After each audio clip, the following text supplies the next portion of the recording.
I'm here with Eric Mason and James Fredrickson.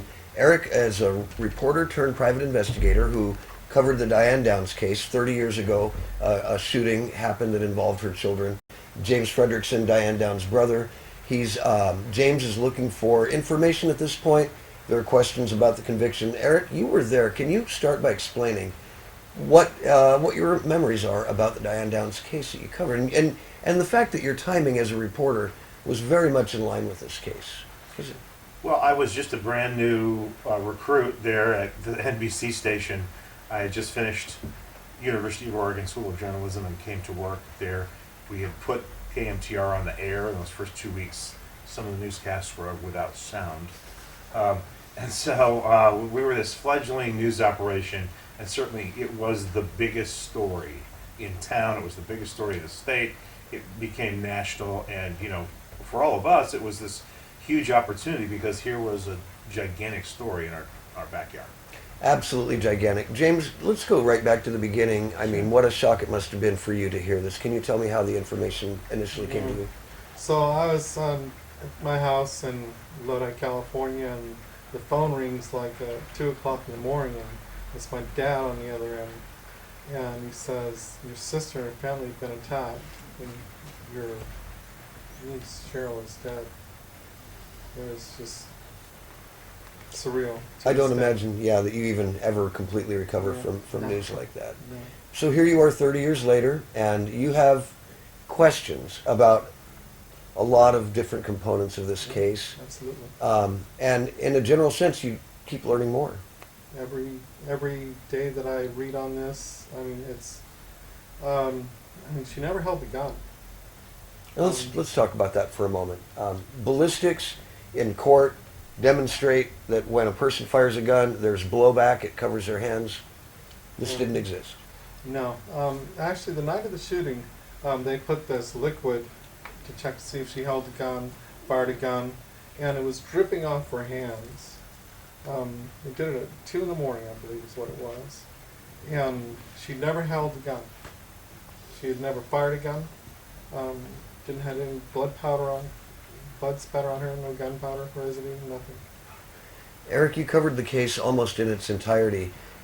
You were sharing some thoughts earlier about, when you look back, and what's your impression of that experience in that case?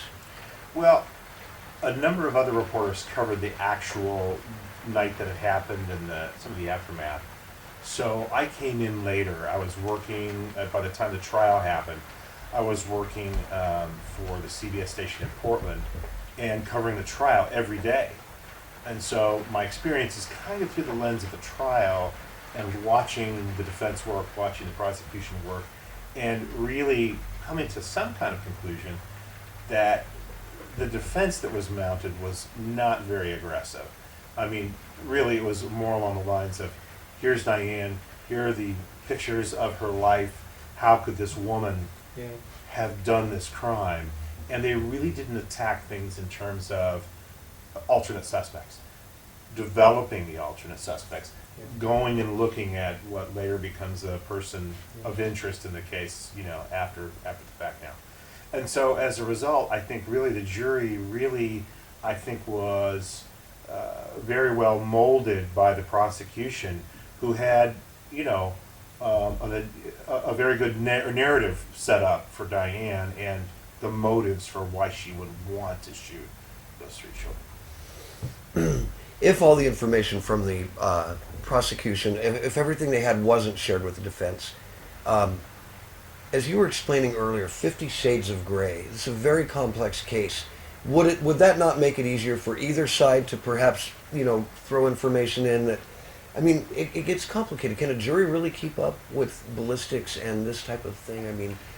Well, I think they can. I think a jury, juries are, for the most part, fairly intelligent and follow the information, but when they're not given something in the alternative, that is that this could have been done by a biker gang, this could have, and to be able to develop an alternate theory of what happens, there doesn't seem to be really an alternative theory by the defense except this shaggy-haired stranger did it, and that was kind of laughable. People heard that and just thought to themselves, that sounds like a story, and because there was no name or identity or fleshing out of this shaggy-haired stranger, it just seemed like a myth, at the time of the trial. Right. Stuck to the story though, didn't they? Yeah. Yeah. Yeah. And it is laughable. But what if it's the truth? And in reading about it over the years, I've always wondered, and from the standpoint of, someone who does criminal defense now and post-conviction relief, that missed opportunities by the defense form Huge. what becomes ineffective assistance of counsel that then becomes the potential for a new trial Yeah. for somebody like Diane Right. Downs. Yeah, and he was quoted as saying actually that there was 300 pages with all of them. He was quoted as saying, "If I'd had access to those, I could have put on a better defense." And this is I don't know what exactly his wording was. Mr. Jagger. Yeah, O- yeah. Okay, now let's talk about the fact that the oldest daughter of Diane Downs ultimately gave court testimony. But this child was also adopted by the district attorney. Was Fred Hughey the DA? Was he the actual DA, or was he He was a the deputy prosecutor? DA. Okay, deputy DA. Definitely, yeah. Have you ever heard of that happening before, where a convicted murderess has her children adopted by the person who's pressing the case against her? I haven't. And I think that was a question, I think, at the time that people were asking was, what is the objectivity level? What is the role of someone who's a prosecutor? And obviously he cared deeply for what had happened to those kids. And I knew a reporter who went down and spent some time with Fred and those kids and just got a portrait of what their life was like after it had happened. But certainly, I think if you do this work, you do have to step back a bit from it and be objective, even when you have a client who you're working on their case and you're trying to be an advocate. You really do have to deal with the facts and the truth, and everyone has to deal by those same set of facts. So, to the extent that it was heroic of him, yes, is it something that we all sort of wondered about as journalists at the time? We wondered about it.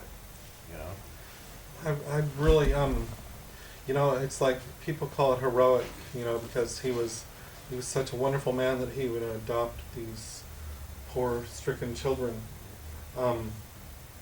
that he would take them and he would look over the mask and see Christy and how she was such a helpless child that she needed somebody to care for her and protect her from the big bad woman world. But it's like, did it ever really occur to anybody that the adoption didn't take place until 2 years after the sentencing? Yeah, that's an unusual fact. Yeah. As is the fact that her son, Danny, Diane's son, said the bad man. Can you talk about that, James? Yeah, so there's the testimony of Danny wasn't allowed at court because they had made agreements that his testimony wasn't going to be at court. But the hospitals clearly wrote down in their nursing reports that the mean man shot him. And it's documented more than once. And so they weren't allowed to give that testimony at court. I just learned the other day that during the closing statement of Fred Hughey, I guess that he mentioned that. I have the court transcripts, and I'm going to go through that to see this fact. And he actually mentioned Danny in his closing arguments, thus causing a breach, and counts for a mistrial because he was breaking the only rules that he set during his final closing argument. Can you talk about Ann Rule and what did that mean to have this famous writer in the courtroom? What was the impact of that? How did that make you as a reporter feel?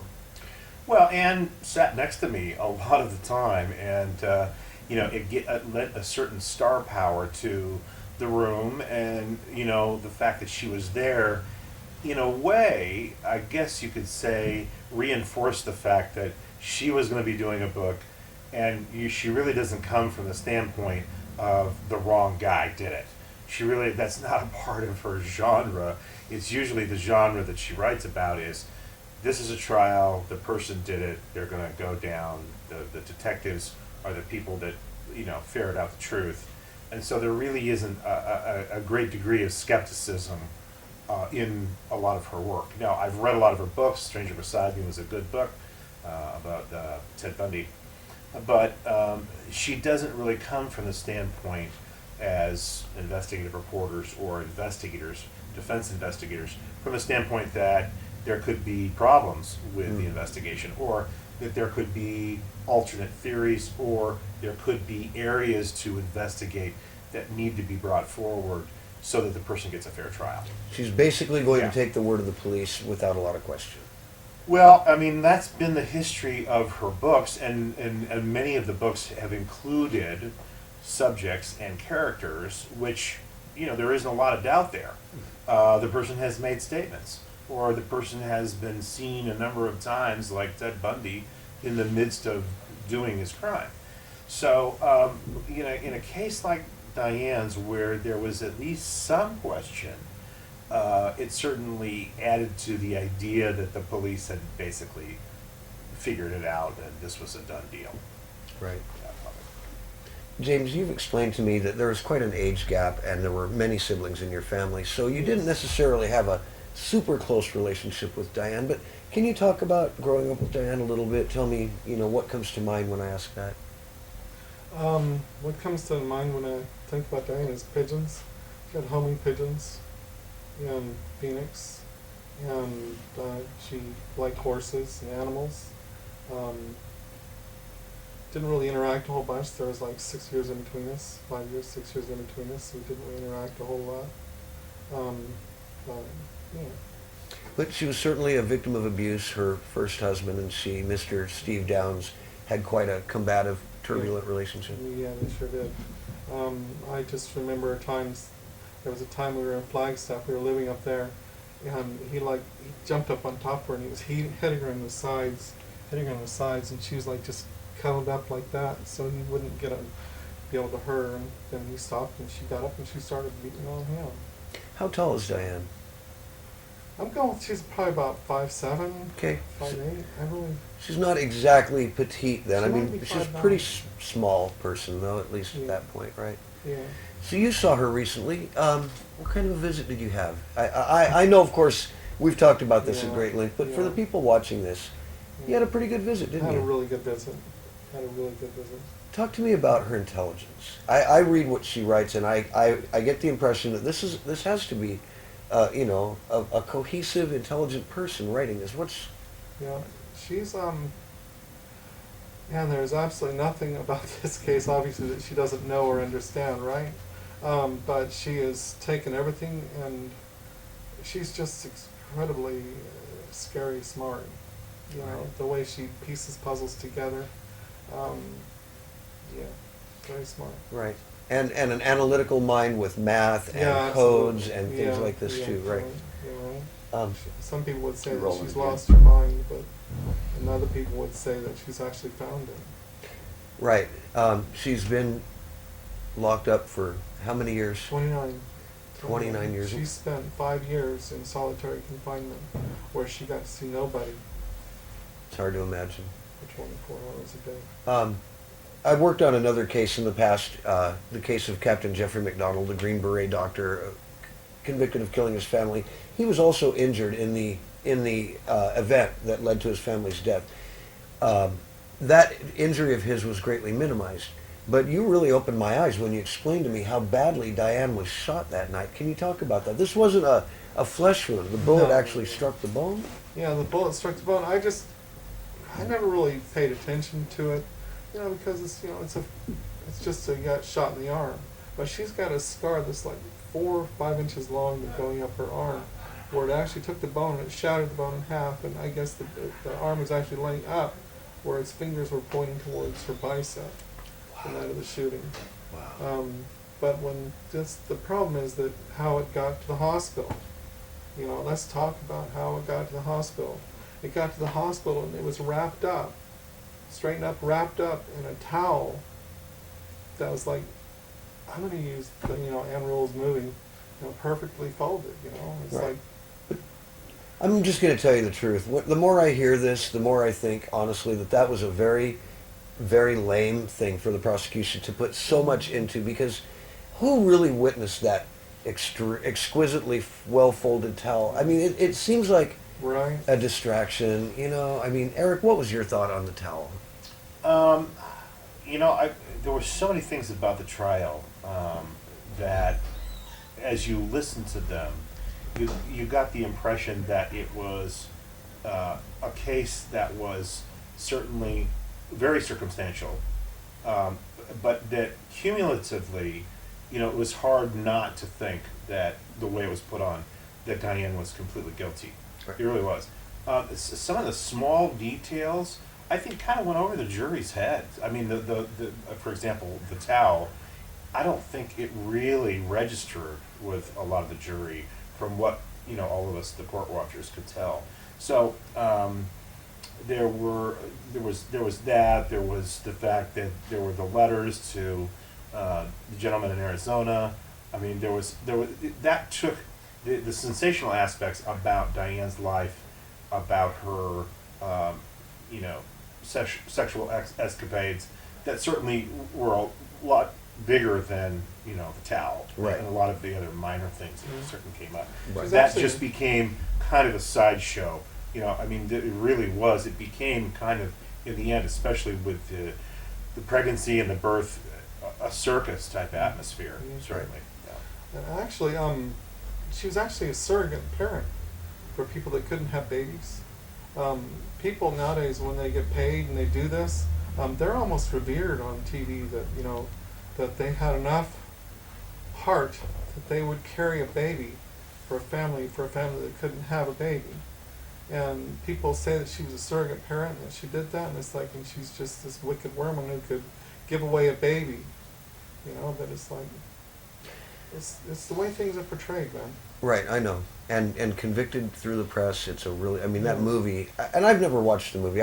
We talked about this. I mean, I don't want to, I will at some point watch it, but I don't want to be impacted by it. I mean, Farrah Fawcett, what a major actress to cast in that part. It doesn't get any, at the time, did it get any, could it have been any? No. No, they really vested a lot into that, didn't they? Everybody loved their Pharaoh.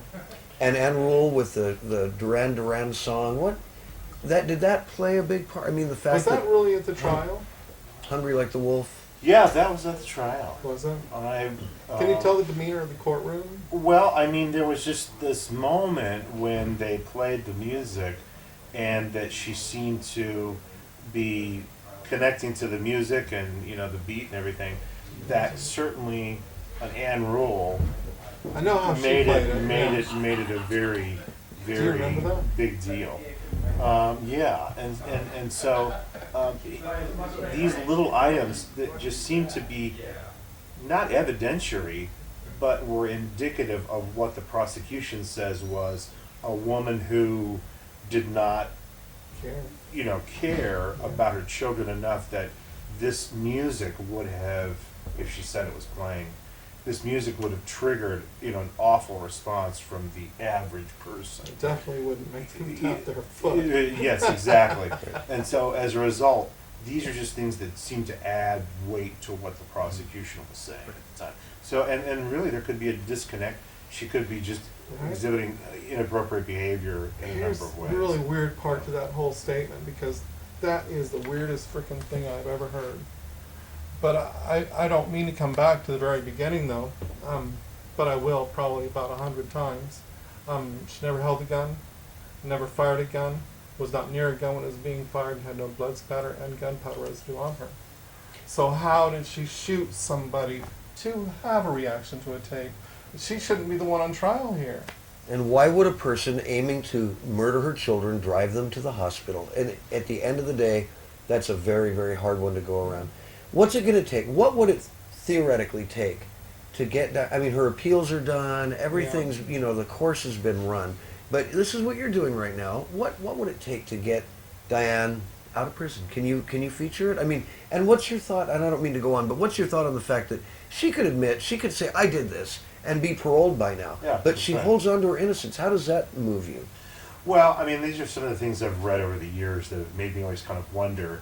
And the private investigator who worked on her post-conviction relief, now this goes back 10 years now at least, with Richard Cohn, is the question of the numbers of things, missed opportunities by the defense to bring alternate theories.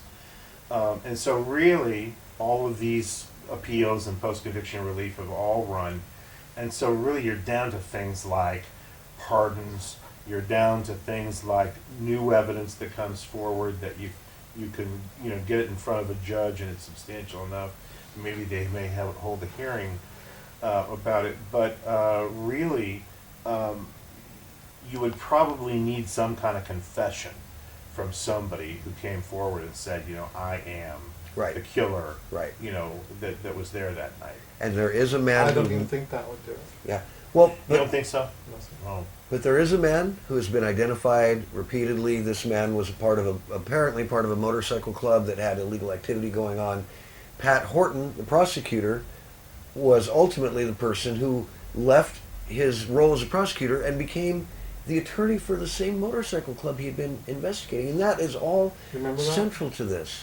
Well, I remember Pat Horton, the district attorney. There were several articles written about one of them in the Oregon magazine by Dana Timms about the kind of loose sort of what I would call rogue operation that some of the officers that were in an interagency narcotics team at the time, the very loose and fast and loose things that were going on with that particular group. Mm-hmm. And I think that certainly that was documented. Mm-hmm. It And was. they had interviews with people. It was also being investigated. And I think that article was just one of the many things that came out about that period of time down in Springfield and in Lane County that would lead you to believe that perhaps evidence handling wasn't what it could have been, and that there are certainly questions left over from that era. Yeah, and you can actually look up on the Salem News, not Salem News, but the Eugene Register Guard in their archives about the Lane County Narcotics Task Force that was being investigated by Thomas Coffin, who is a federal investigator who was appointed to investigate them. More specifically, he was appointed to investigate Pat Horton. And I'm not sure what the total end of it was. I Yeah. I don't think know. people just moved around and Yeah, he actually got a conviction. Well, he actually got a hung jury the first time around, and then he got a sealed conviction where you don't really know what the conviction is. One of those. So. Well, I want to thank both of you so much because this is really a very important subject. Anyone serving time for a crime they didn't commit, regardless of the circumstances, is totally unacceptable. And we have a new Attorney General in Oregon now who seems more open-minded, and we have you, Eric, doing this role for other people. So it gives me hope that if there is more to this, that it can be uncovered, and maybe there is hope still for Diane to not spend the rest of her life in prison. She'd like to see her father before this thing's over. Yeah, that's for sure. That's for sure. And it's really, I didn't get to 100 times, but she never held a gun, man. How could you shoot somebody? It is a convict tough them in piece prison? it's a tough Never point held to a gun. work from, because it's hard to believe their case be based on that.